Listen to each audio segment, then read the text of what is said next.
Muy buenas tardes, una alegría poder compartir este momento en esta serie de temas. El tema de esta tarde realmente es una continuación del tema que escuchamos el sábado pasado, presentado por el pastor Laurentio Ionesco. Él nos habló acerca de la deidad en general y también, tocó un poquito del Espíritu Santo, pero hoy vamos a hablar específicamente acerca del Espíritu Santo. Les voy a pedir a los encargados si pueden poner la proyección, porque vamos a ir viendo distintas diapositivas que nos ayuden a comprender este tema.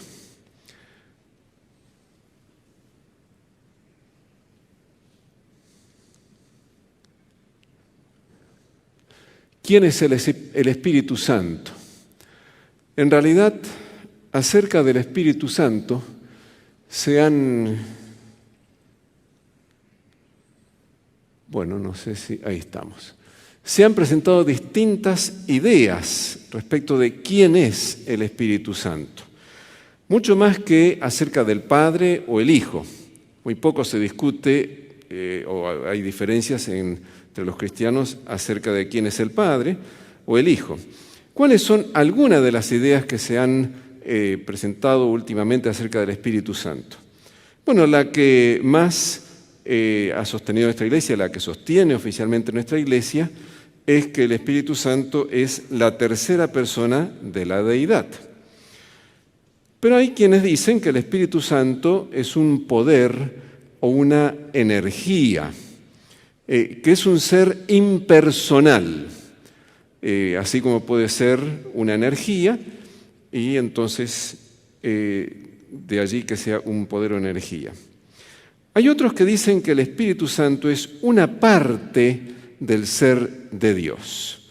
Entonces dicen que así como el ser humano tiene espíritu y alma y cuerpo, digamos que serían partes del ser humano, Dios también tiene un espíritu y, no se animan a decir si tiene un cuerpo, otras partes, pero el Espíritu Santo sería como algo, una partecita de Dios. E incluso es una parte como que Dios se la puede desprender de sí misma y enviarla. Entonces, cuando la Biblia dice que Dios envía su Espíritu, es que Dios se queda allá en el cielo, pero esa parte de su ser, que es su espíritu, supuestamente se sale de Dios y viene y hace lo que Dios le encarga. Ustedes saben que aunque la Biblia habla de la parte espiritual del ser humano, y se habla, Pablo dice que todo vuestro ser, espíritu, alma y cuerpo sean santificados, no es que nosotros tenemos un espíritu independiente de nuestro cuerpo o un alma que puede salir y tener vida propia independiente de nuestro cuerpo. En realidad la Biblia nos presenta una concepción que llamamos monista del ser humano, donde somos una unidad indisoluble, de tal manera que si muere una de esas partes, muere todo. Y no es que queda el alma existiendo si es que muere nuestro cuerpo o viceversa. Y fuimos creados a imagen de Dios, de manera que Dios tampoco puede ser un ser compuesto por partes independientes. Bueno, otra propuesta que se ha hecho es que el Espíritu Santo es un nombre que se le da al Padre y al Hijo. Ustedes saben que hay muchos nombres que se le dan a Dios en la Biblia, y entonces el Espíritu sería otro de esos nombres, otra manera de referirse a Dios el Padre o Dios el Hijo. Incluso algunos han propuesto que el Espíritu Santo es el ángel Gabriel, por descabellado que parezca, pero lo incluimos allí para que ustedes vean la variedad de ideas que hay. ¿Qué dice la Biblia? Eso es lo que nos interesa. No solamente qué es lo que dice la gente, sino sobre todo qué dice la Biblia. ¿Habla la Biblia acerca del Espíritu Santo o no? Si ustedes buscan en una concordancia espíritu, van a encontrar que aparece cerca de 600 veces. Habla mucho acerca del espíritu. Pero la Biblia habla mucho acerca de la obra del Espíritu Santo, pero habla muy poco acerca de la naturaleza del Espíritu Santo. Nos explica qué hace el Espíritu, pero no nos dice cómo es. Parece como que el Señor quiere que nosotros seamos muy conscientes de todo lo que el Espíritu hace en nuestro favor para nuestra salvación.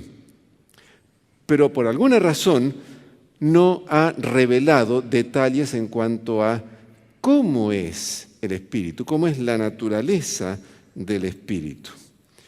Tenemos limitaciones para conocer acerca del Espíritu Santo, dificultades que nos limitan. Una dificultad es justamente la limitación de la revelación. Ustedes saben que la revelación que Dios nos dio y que se fue registrando en la Biblia, se fue dando a lo largo de muchos siglos. Moisés, el autor más antiguo de la Biblia, se piensa que escribió en torno al siglo XV antes de Cristo, y el autor más reciente fue el apóstol Juan, que escribió el Apocalipsis y sus epístolas y el Evangelio que lleva su nombre, que escribió hacia fines del siglo I después de Cristo. De manera que transcurrieron unos 16 siglos desde que se comenzó a escribir lo que Dios iba revelando hasta que se terminó. Y a lo largo de toda esa historia, Dios se fue revelando en forma paulatina. Dios no pudo revelarse de golpe, no pudo dar todo el conocimiento que quería dar acerca de sí mismo de entrada. Por supuesto que a Adán y Eva se lo debe haber dado en el jardín. ¿Cuántas cosas tiene que haberles revelado Dios en el jardín del Edén que nosotros hoy en día no conocemos? Pero desde que entró el pecado se interrumpió esa posibilidad de comunicación y Dios fue revelándose paulatinamente. Y al examinar el Antiguo Testamento, notamos una cosa. Los israelitas estaban rodeados de naciones politeístas, es decir, tenían muchos dioses. Frente a eso, ¿qué necesitaba enfatizar Dios al revelarse a su pueblo? El monoteísmo. En el Antiguo Testamento es muy claro el énfasis en que hay un solo Dios. Deuteronomio 6:4, Jehová nuestro Dios, uno es. Los israelitas salían de Egipto donde había decenas, muchísimos dioses. Y Dios ahora tenía que instruirlos y les dice, Jehová nuestro Dios, uno es. Ahora imagínense si además de decirle al pueblo que hay un solo Dios, Dios también tenía que tratar de explicarles que ese único Dios en realidad está formado por más de una persona. Pensemos en Dios el Padre y Dios el Hijo. ¿Cuánto se revela en el Antiguo Testamento acerca de Dios el Hijo? Casi nada. Se lo anuncia que va a venir. Hay algunos textos que dejan entrever una pluralidad en la deidad, como cuando en el relato de la creación Dios dijo, hagamos al hombre a nuestra imagen. Allí estaba Dios el Padre, Dios el Hijo, Dios el Espíritu Santo, juntos en la obra de la creación. Y conversaban entre ellos, decían, vamos a hacer al hombre a nuestra imagen. Pero el Antiguo Testamento no explica con todos los detalles que además de Dios el Padre existe Dios el Hijo.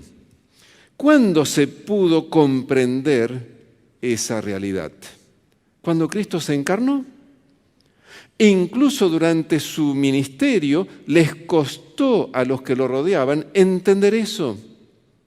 Y Jesús trató de darlo a entender de diversas maneras y casi lo apedrean. De hecho, Jesús nunca pudo decir, salvo cuando en el juicio el sumo sacerdote lo conminó y le dijo: te conjuro que me digas si tú eres el Cristo, el Hijo del Dios viviente. Y recién allí Cristo pudo decir: sí, tú lo has dicho. ¿Qué ocurrió después? Dijeron: ¿qué necesidad tenemos de más testigos? Condenado. Porque cualquiera que se paraba y decía: yo soy Dios, era apedreado, era una blasfemia. De manera que fue muy difícil para Jesús afirmar que Él era Dios. Pero cuando ya estaba terminando su ministerio y sus discípulos ya habían aceptado eso, ya entendían que aunque hay un solo Dios, ese Dios está formado por el Padre y el Hijo, y Jesús les habló muchísimo del Padre y muchísimo del Hijo. Finalmente, el jueves en que Jesús iba a ser entregado, Jesús les presenta a la tercera persona y les dice: yo voy a rogar al Padre para que les dé otro Consolador para que esté con vosotros para siempre. Y ahora que habían entendido que el Hijo también es Dios, es el momento en que pueden entender que además del Hijo también existe el Espíritu Santo. Por eso, si ustedes repasan el Antiguo Testamento, van a encontrar que hay solamente 3 textos donde aparece, se menciona Espíritu Santo. Nada más, solo 3 textos.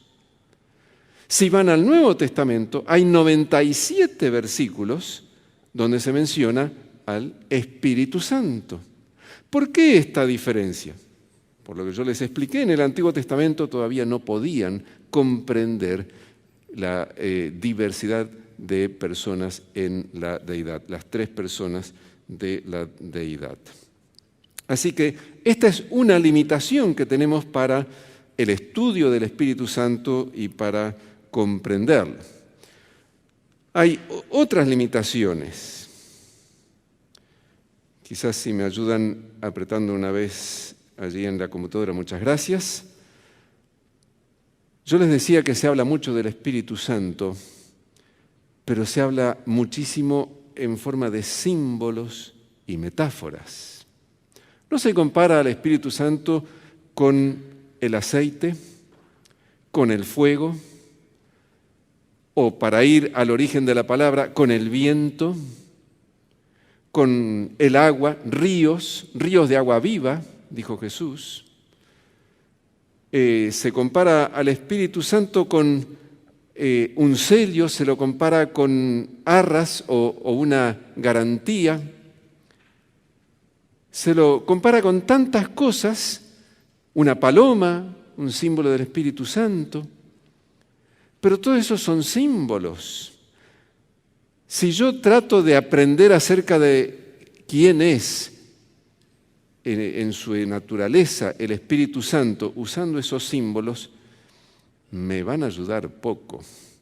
Si comienzo a analizar qué es el fuego para de ahí deducir cómo es el Espíritu Santo, no va a ir muy lejos. O si analizo el viento para saber cómo es el Espíritu Santo, tampoco. Y todos los otros símbolos y metáforas. Fíjense que del Espíritu Santo es comparado con el Padre y con el Hijo, de quien más símbolos y metáforas se usan en la Biblia. ¿Por qué? Porque esos símbolos son muy apropiados para explicarnos la obra del Espíritu Santo. Se dieron con ese propósito, no para explicarnos la naturaleza del Espíritu Santo. Y ya que estamos hablando de las limitaciones, la palabra ruach, que es la palabra hebrea, que se traduce como espíritu, y la palabra pneuma, que es la palabra griega, que se traduce como espíritu, ambas aparecen centenares de veces, la hebrea en el Antiguo Testamento, la griega en el Nuevo Testamento, tienen un significado muy amplio. Las dos se parecen muchísimo. Su significado básico es aire en movimiento. De allí que puede significar viento, es el aire que se mueve, puede significar el aliento, la respiración, porque cuando respiramos el aire se mueve, ¿no es cierto? Entra y sale. Pero también puede significar el principio vital, lo que nos mantiene con vida, porque los antiguos se dieron cuenta que cuando una persona muere, deja de respirar, y entonces es como que no tiene más el ruaj o el pneuma. También significa, y hay textos en ese sentido, la manera de ser, el temperamento, el estado de ánimo de una persona. Y entonces cuando se altera su espíritu es porque cambió su estado de ánimo. Se usa la palabra ruaj y la palabra pneuma, se usan para referirse a personas. Esa palabra en realidad está describiendo personas en su totalidad y no solamente un aspecto de su ser. Y por supuesto también se utiliza esta palabra para referirse al Espíritu Santo. Ahora, ¿cómo sabemos cuál es el sentido de esa palabra al encontrarla en los textos bíblicos? Para que ustedes entiendan la dificultad, si yo digo la palabra vela, la palabra española vela, ¿qué piensan ustedes? ¿Qué les viene a la mente si les digo que imaginen una vela? Alguien podría pensar en lo que utilizamos cuando se corta la luz y es de noche. Una vela de cera que la prendemos para que nos alumbre. Pero otro podría haber pensado en la vela de un barco a vela, de un velero. Pero es la misma palabra. O otro podría haber pensado en el verbo velar. Si yo digo, la guardia vela durante toda la noche, ahí estoy utilizando la palabra vela con otro significado. Es la misma palabra, pero tiene distintos significados. ¿Y qué es lo que nos ayuda a saber cuál es el significado? El contexto. Si digo, se apagó la vela, no puedo referirme ni al verbo ni a la vela del barco, sino a la vela que alumbra, ¿no es cierto? Bueno, en la Biblia, el contexto nos ayuda a tratar de entender si la palabra ruaj o pneuma se refiere al viento, al aliento, a una parte de una forma del ser humano, a la personalidad, al estado de ánimo, a toda la persona, al Espíritu Santo. Es el contexto el que nos dice.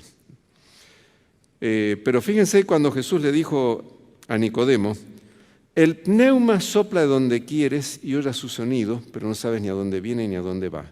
Así es todo aquel que es nacido del pneuma.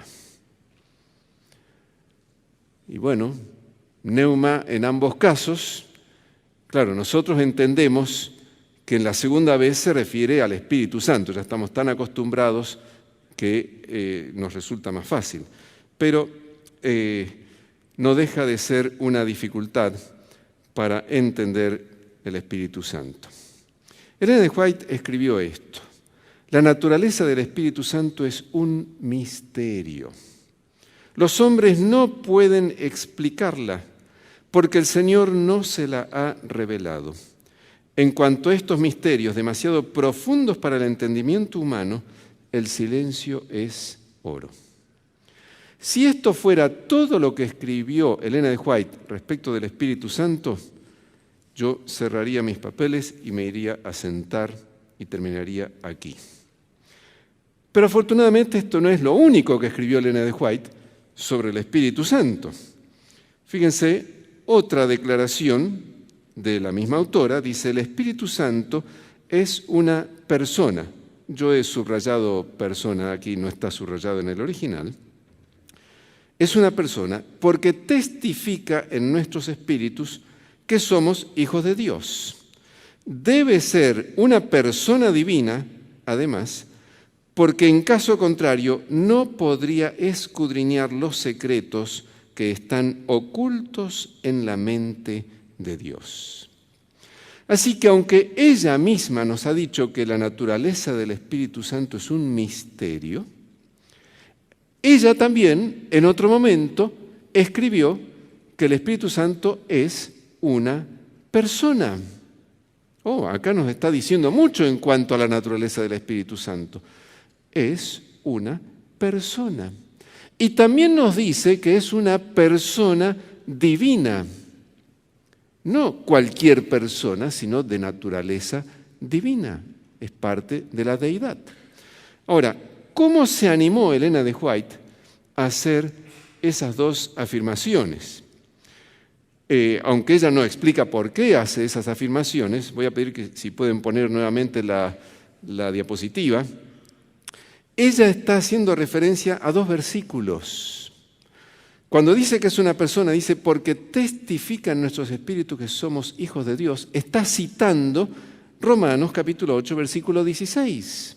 O sea, no está inventando porque a ella se le ocurrió, sino que en base a lo que la Biblia dice, nos explica, dice, el Espíritu Santo es una persona, porque si no, no podría testificar a nuestros espíritus que somos hijos de Dios, como dice Romanos 8, 16. Y luego está citando 1 Corintios capítulo 2, versículos 10 y 11. Con lo cual ella nos está mostrando que si bien tenemos que ser muy cautelosos al tratar de entender quién es el Espíritu Santo, hay información en la Biblia que nos permite saber quién es el Espíritu Santo. De manera que quisiéramos ver a continuación la primera idea que presentó Elena de White en esta cita. ¿Recuerdan? Ella dijo, el Espíritu Santo es una persona, y después dijo, es una persona divina. Desarrollemos un poquito qué dice la Biblia en cuanto a que el Espíritu Santo es una persona. Es una persona porque posee los atributos esenciales de una persona. ¿Cuáles son las características, los atributos que hacen que una persona sea una persona y no una cosa? Lo que nos viene a la mente así, sin pensarlo mucho, es que tiene que tener un cuerpo, que tiene que tener un rostro. Pero en el fondo hay cuestiones más específicas que hacen que algo sea una persona, porque al final los animales también tienen un cuerpo y también tienen un rostro. Entonces, ¿qué es lo que hace que nosotros seamos una persona? Bueno, nosotros tenemos voluntad, tenemos la capacidad de tomar decisiones, eso es tener voluntad, ¿no es cierto? ¿Qué otra cosa tenemos que nos distingue de todo el resto de lo que existe en este mundo? Tenemos inteligencia, somos seres racionales, podemos pensar, razonar, y tenemos sentimientos, tenemos emociones. Esas son las tres características esenciales de una persona. Voluntad, o sea, capacidad de tomar decisiones, inteligencia o capacidad de razonar, y sentimientos y emociones. Y fíjense que el Espíritu Santo tiene estas tres cosas. Pablo dice en 1 Corintios 12, cuando habla de los dones del Espíritu, dice que el Espíritu reparte los dones, en el versículo 11, 1 Corintios 12, 11, Pablo dice,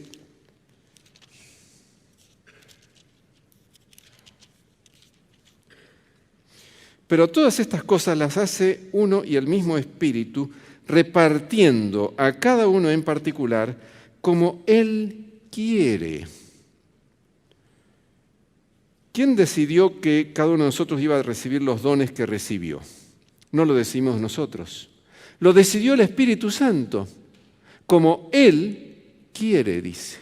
O sea, Él tiene la capacidad de decidir y decidió que cada uno de nosotros recibiría ciertos dones. El Espíritu Santo tiene también la capacidad de razonar, de pensar, es inteligente. Fíjense lo que dice Hechos capítulo 15, cuando se cuenta lo que ocurrió en el concilio de Jerusalén, después de toda la deliberación en el Concilio de Jerusalén, dice Hechos 15:28, porque ha parecido bien al Espíritu Santo y a nosotros no imponeros ninguna carga más que estas cosas necesarias. Qué extraordinario que los apóstoles y los ancianos reunidos en Jerusalén pudieron decir, llegamos a esta decisión, el Espíritu Santo y nosotros juntos hemos arribado finalmente a esta decisión. Le pareció bien al Espíritu Santo y también a nosotros esto que estamos decidiendo. Y que el Espíritu Santo tiene sentimientos y emociones, fíjense lo que dice Romanos 15, el versículo 30. Pero os ruego, hermanos, por nuestro Señor Jesucristo y por el amor del Espíritu. Aquí está el amor del Espíritu. O lo que dice Pablo en Efesios 4:30 cuando dice que no entristezcamos al Espíritu Santo. Porque tiene sentimientos, tiene emociones. Así que el Espíritu Santo tiene los atributos esenciales de una persona. En segundo lugar, el Espíritu Santo actúa como una persona. No solamente tiene la capacidad o los atributos, sino que también actúa como una persona. ¿Y qué hace como persona? Hay una cantidad de cosas. El Espíritu Santo habla, el Espíritu Santo dirige, el Espíritu Santo enseña, el Espíritu Santo guía, el Espíritu Santo testifica. Una cantidad de cosas que solo una persona puede hacer. El Espíritu Santo convence, y hay una cantidad de versículos en ese sentido, especialmente en el Evangelio de Juan, capítulos 14 a 16. El Espíritu Santo oye, el Espíritu Santo revela, el Espíritu Santo inspira, el Espíritu Santo envía, el Espíritu prohíbe. Hasta eso hace el Espíritu, lo vemos en Hechos de los Apóstoles, cuando de pronto a Pablo y sus compañeros les prohibió predicar en cierto lugar para que fueran a otro lugar. El Espíritu Santo intercede, dice Romanos 8, 26 y 27. De manera que toda esta larga lista de cosas que hace el Espíritu nos muestran que es una persona. Otra razón por la cual sabemos que el Espíritu Santo es una persona es que puede ser tratado como una persona. Al Espíritu se lo puede invocar, lo podemos tentar, como dice Hechos 5:9, lo podemos entristecer, Efesios 4:30, se le puede mentir. Ananías y Zafira quisieron mentirle al Espíritu Santo y Pedro los reprendió por eso. Se lo puede hacer enojar, se lo puede ofender o ultrajar, como dice en Hebreos 10:29, y se puede blasfemar contra el Espíritu Santo. De paso, siempre me llamó la atención esto de la blasfemia contra el Espíritu Santo. Ustedes saben que aparece en los evangelios, por ejemplo, en Mateo capítulo 12, versículo 31, donde dice, por tanto os digo, todo pecado y blasfemia será perdonado a los hombres, mas la blasfemia contra el Espíritu no les será perdonada.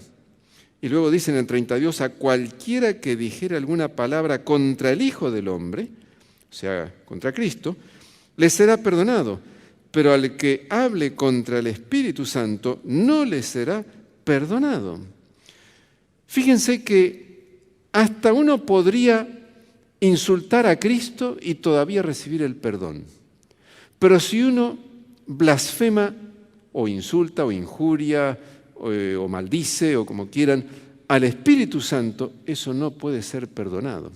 Si Cristo es de naturaleza divina, y él dice, bueno, todavía a mí me podrían. ¿Cuánto más divino será el Espíritu Santo que la blasfemia contra el Espíritu Santo no puede ser perdonada? De manera que el Espíritu entonces es una persona porque tiene los atributos de una persona, actúa como una persona y puede ser tratado como una persona. Por otro lado, la Biblia distingue entre el Espíritu Santo y el poder divino. ¿Se acuerdan que una de las ideas que hay acerca del Espíritu es que es una energía o es un poder? En Hechos capítulo 10, versículo 38, Hechos 10, 38, son palabras de Pedro, dijo, cómo Dios ungió con el Espíritu Santo y con poder a Jesús de Nazaret. Evidentemente una cosa es ungirlo con el Espíritu Santo y otra cosa es darle poder. O podemos leer 1 Corintios capítulo 2, versículo 4. 1 Corintios capítulo 2, versículo 4, donde dice, y ni mi palabra ni mi predicación fue con palabras persuasivas de humana sabiduría, sino con demostración del Espíritu y de poder. Demostración del Espíritu y de poder. Y por último, la Biblia distingue entre el Espíritu Santo y las otras personas de la deidad. En esto hay una cantidad de versículos. Podríamos leer Juan 14, 26, por ejemplo, de los muchos que hay en este sentido. Juan 14, 26, donde dice más el Consolador, el Espíritu Santo, a quien el Padre enviará en mi nombre, está hablando Jesús, ¿no es cierto? Él os enseñará todas las cosas. Aquí se distingue claramente. Cristo les dice a los discípulos que el Padre está en el cielo, va a enviar al Consolador, y se aclara quién es ese Consolador, es el Espíritu Santo. Cristo está aquí, el Padre está en el cielo, y el Espíritu Santo va a ser enviado por el Padre. No hay manera de decir que el Espíritu Santo es el Padre o es el Hijo, cuando en realidad están distinguidos en este y en tantos otros textos, quizás uno más de los muchos en este sentido.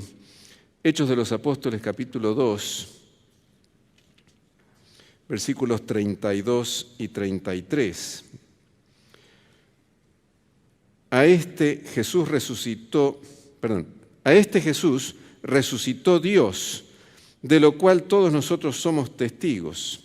Así que, exaltado por la diestra de Dios y habiendo recibido del Padre la promesa del Espíritu Santo, ha derramado esto que vosotros veis y oís. Esto es parte del discurso de Pentecostés que pronunció Pedro. Y está explicando que a ese Jesús que habían crucificado, Dios lo resucitó y que, habiendo recibido la promesa del Espíritu, de parte del Padre, ahora había derramado esto que ellos veían, para que entiendan qué era eso que habían recibido en Pentecostés. De manera que la Biblia distingue muy claramente entre el Padre, el Hijo y el Espíritu Santo. Todo esto nos muestra claramente que el Espíritu Santo es una persona. Pero ¿se acuerdan que aquella cita de Ellen White decía también que el Espíritu es una persona divina? Porque podría ser una persona, pero una persona creada, un ser como nosotros, un ser inferior. No, es una persona divina. ¿Cómo sabemos que es una persona divina? Porque posee los atributos divinos. Así como dijimos que posee los atributos de una persona, también tiene los atributos divinos. Por ejemplo, la eternidad, la omnipresencia, la omnipotencia, y si quieren pueden leer Hebreos 9:14 en cuanto a la eternidad, Salmo 139:7 en cuanto a la omnipresencia, y así habría otros textos. En segundo lugar, El segundo argumento para afirmar que el Espíritu Santo es una persona divina es que realiza obras divinas. Lo que hace, solo la deidad lo puede hacer. Por ejemplo, la creación. Ningún ser creado puede crear de la nada. Solamente la deidad puede crear de la nada. Salmo 104, el versículo 30. Salmo 104, 30 dice: envías tu espíritu, son creados, y renuevas la faz de la tierra. Y así como la creación solamente lo puede hacer la deidad, la recreación o la regeneración que ocurre cuando nos entregamos al Señor, ¿no es cierto? El nuevo nacimiento también solamente lo puede hacer la divinidad. Juan 3:5, cuando Jesús le dijo a Nicodemo que debía nacer de nuevo del agua y del Espíritu. O Tito 3:5, cuando se habla de la regeneración del Espíritu. Otra razón poderosa que nos muestra la Biblia para afirmar que el Espíritu Santo es una persona divina es que se lo presenta en pie de igualdad con las otras personas de la deidad, aunque distinguiéndolo de esas otras personas. Cuando Jesús le dijo a los apóstoles en Mateo 28, 19, cuando les dijo: por tanto, id y haced discípulos a todas las naciones, bautizándolos en el nombre del Padre y del Hijo y del Espíritu Santo. Jesús aquí menciona las tres personas, el Padre, el Hijo y el Espíritu Santo, y las menciona en un plano de igualdad. Ninguna de ellas es más importante o menos importante que la otra, ninguna de ellas es inferior que la otra. Y de paso noten que Jesús les dijo bautizándolos en el nombre y no los nombres. Aunque menciona tres personas, pero es un solo nombre, porque hay un solo Dios. Pero estas tres personas están en total igualdad, como ya nos explicaba el pastor Ionescu el sábado pasado. Hay muchos otros textos donde aparecen las tres personas en ese pie de igualdad. Podríamos citar 1 de Pedro, capítulo 1, versículo 2, 2 de Corintios 13, 14 y otros.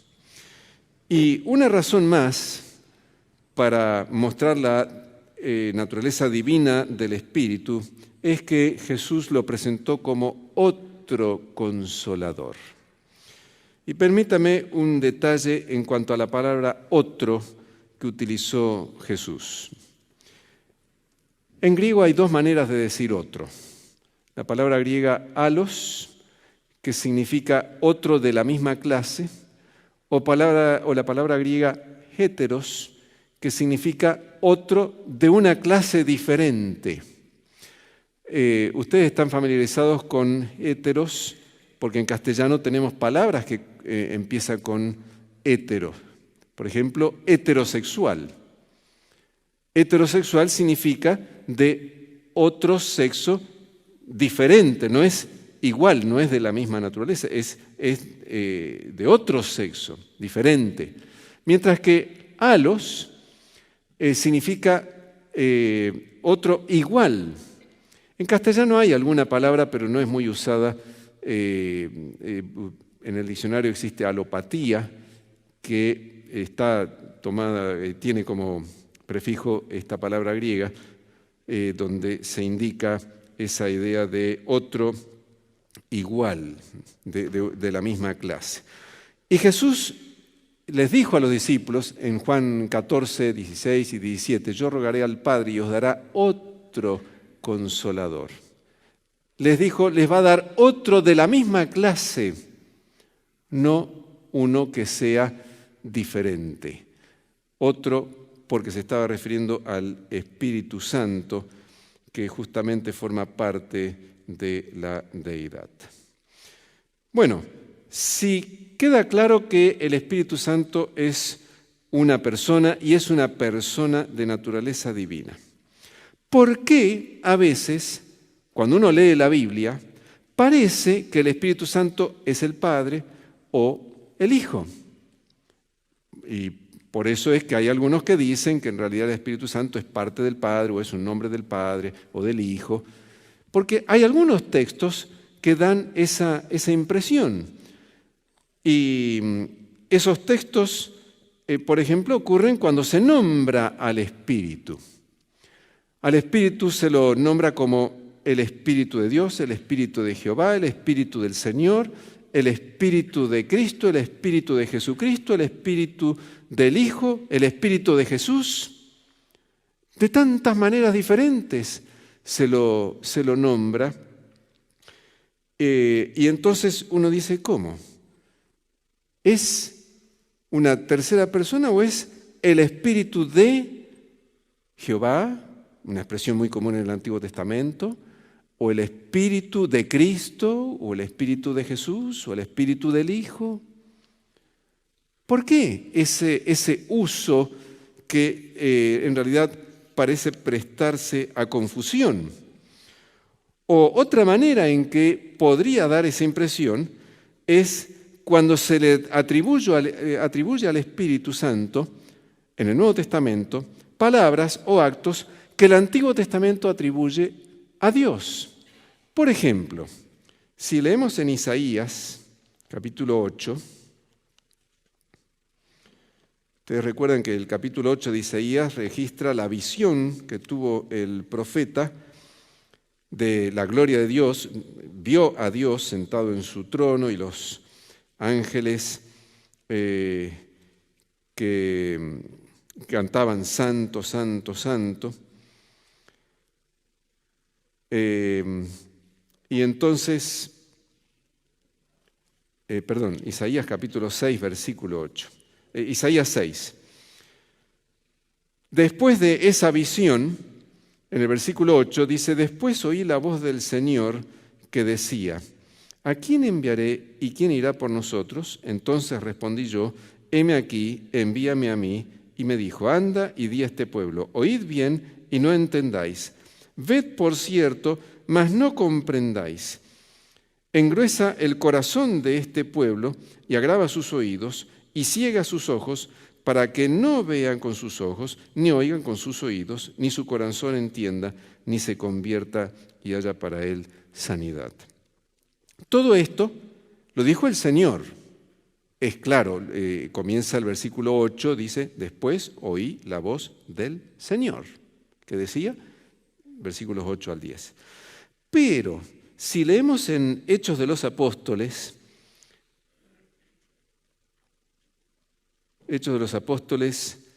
capítulo 28, versículos 25 a 27,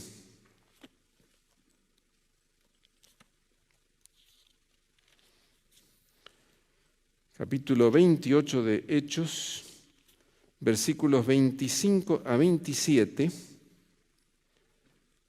dice, y como no estuviesen de acuerdo entre sí, al retirarse les dijo Pablo esta palabra. Bien habló el Espíritu Santo por medio del profeta Isaías a nuestros padres diciendo, ve a este pueblo y diles, de oído oiréis y no entenderéis, y viendo veréis y no percibiréis, porque el corazón de este pueblo se ha engrosado, y con los oídos oyeron pesadamente, y sus ojos han cerrado, para que no vean con los ojos, y oigan con los oídos, y entiendan de corazón, etc. Y está citando Isaías, capítulo 6, versículos 8 al 10. En Isaías dice que eso lo dijo el Señor. Pablo, aquí en Hechos, dice que esto lo dijo el Espíritu Santo. ¿Quién lo dijo entonces?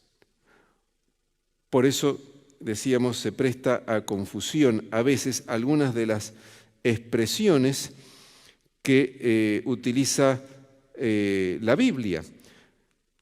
Otra manera en que a veces se puede confundir es que se usa su nombre como intercambiable con el nombre del Padre y del Hijo.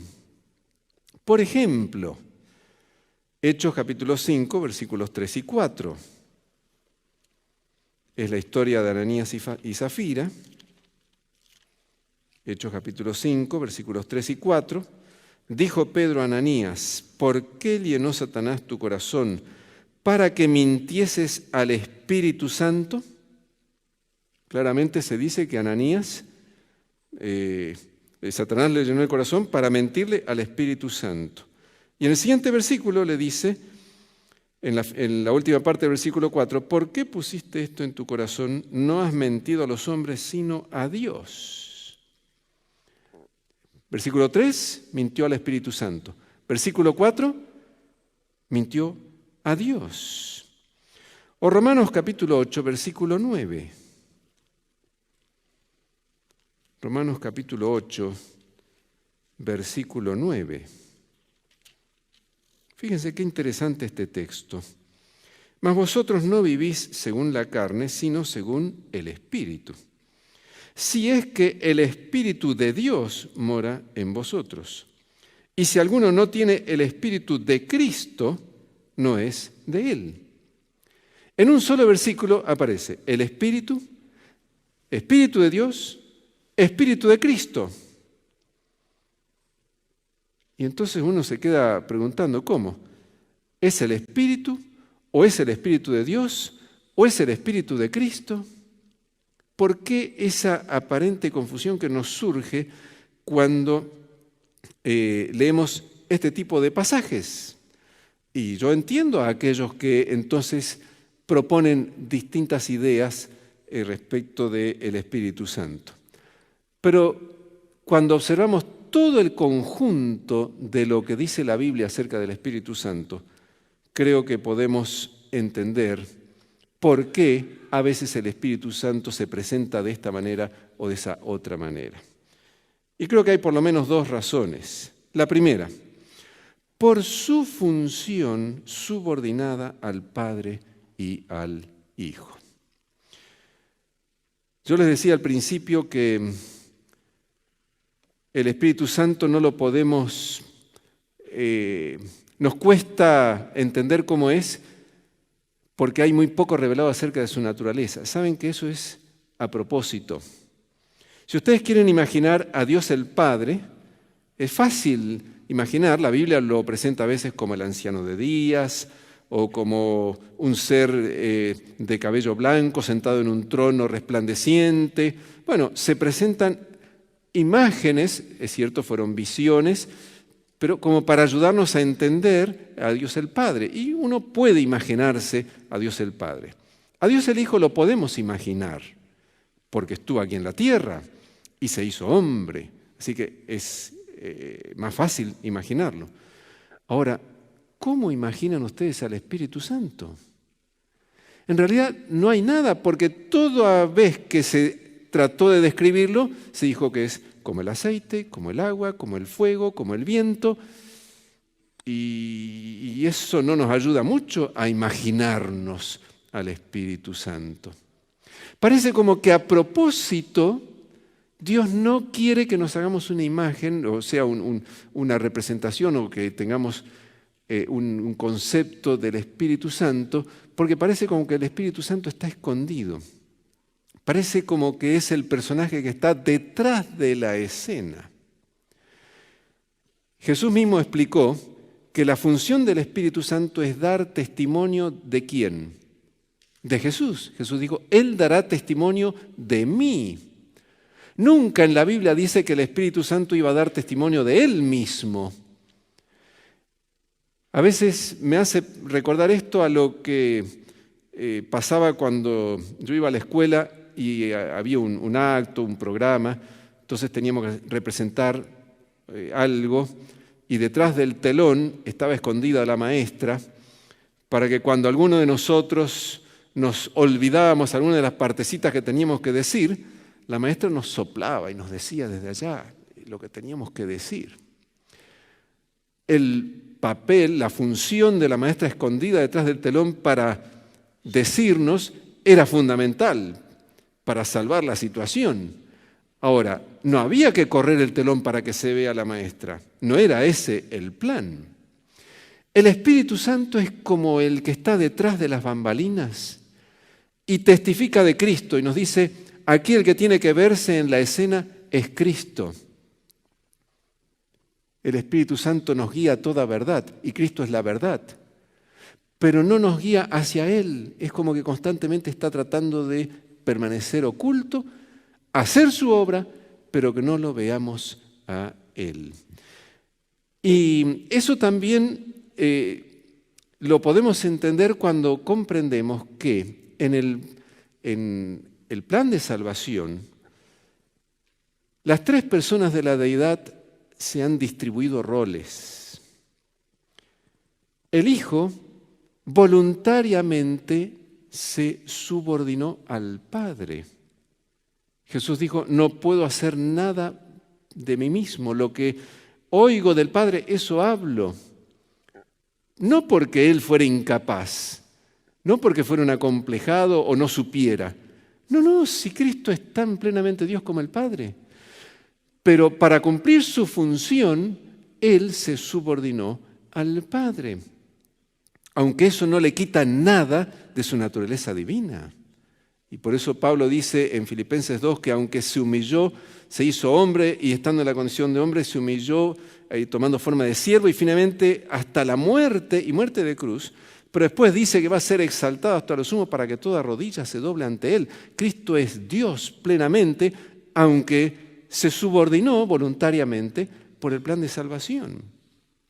Y el Espíritu Santo, a su vez, se subordinó al Hijo. Por eso, el Espíritu Santo viene en nombre del Hijo.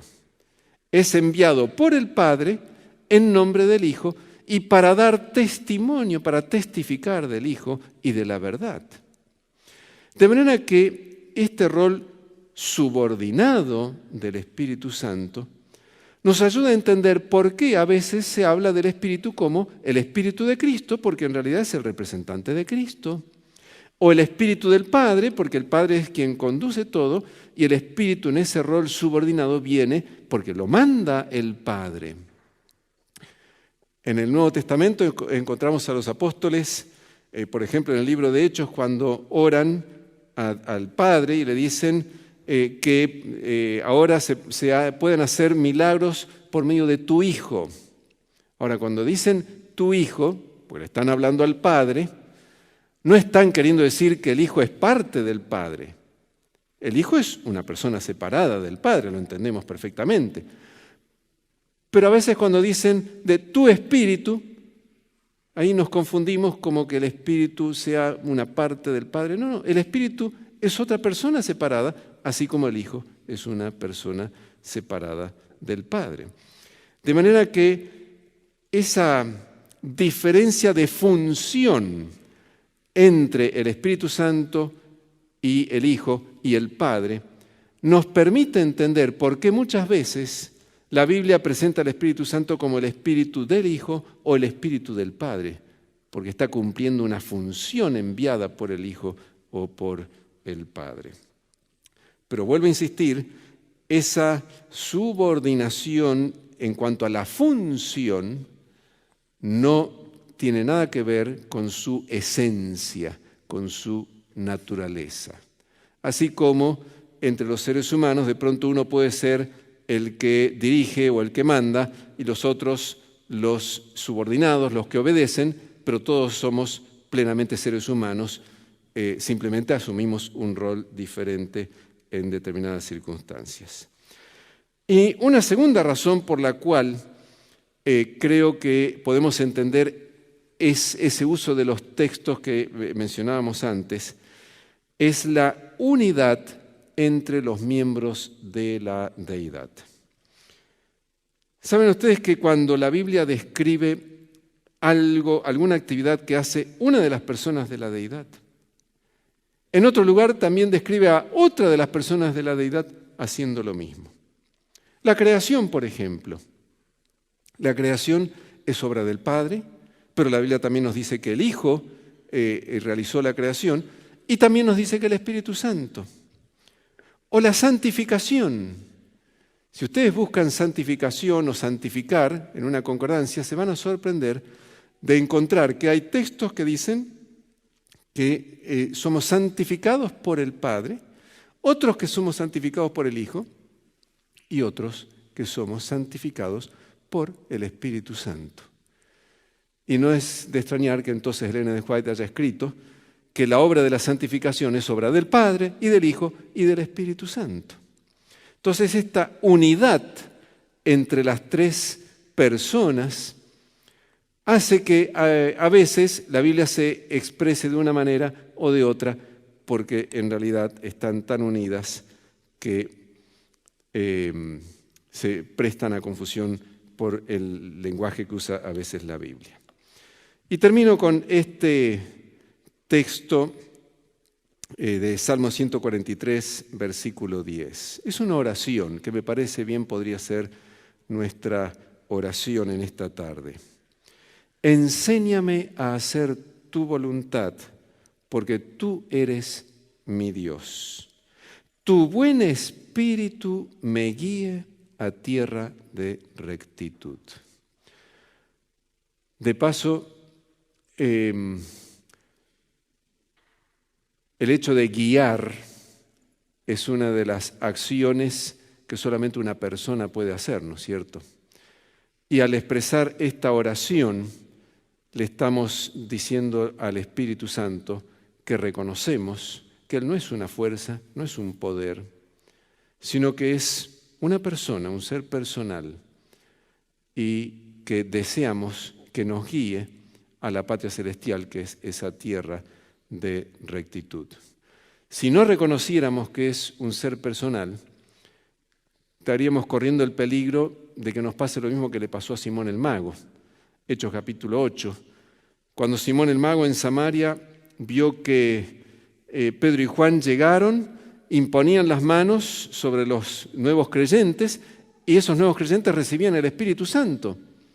Y dice Hechos 8 que Simón el Mago trajo mucho dinero y le dijo a Pedro, dame a mí también este poder para que a quien yo quiera le pueda imponer las manos y dar el Espíritu. Y Pedro le dijo, tu dinero perezca contigo, tú no tienes arte ni parte en esto. Simón el Mago pensaba que el Espíritu Santo era una energía, un poder que se podía manipular. Pero si entendemos que el Espíritu Santo es una persona, no lo vamos a querer manipular. De hecho, no se manipula a las personas, sino que por el contrario, vamos a pedirle al Espíritu Santo que nos dirija a nosotros y nos vamos a someter nosotros a lo que el Espíritu Santo quiera. Por eso, tu buen Espíritu me guíe. Yo me someto, Señor, que el Espíritu Santo me guíe hasta llegar a la patria celestial. Que el Señor nos ayude para que diariamente podamos renovar esa oración, esa entrega a Dios y le pidamos que su Espíritu habite en nosotros y nos guíe para llegar a la tierra de rectitud.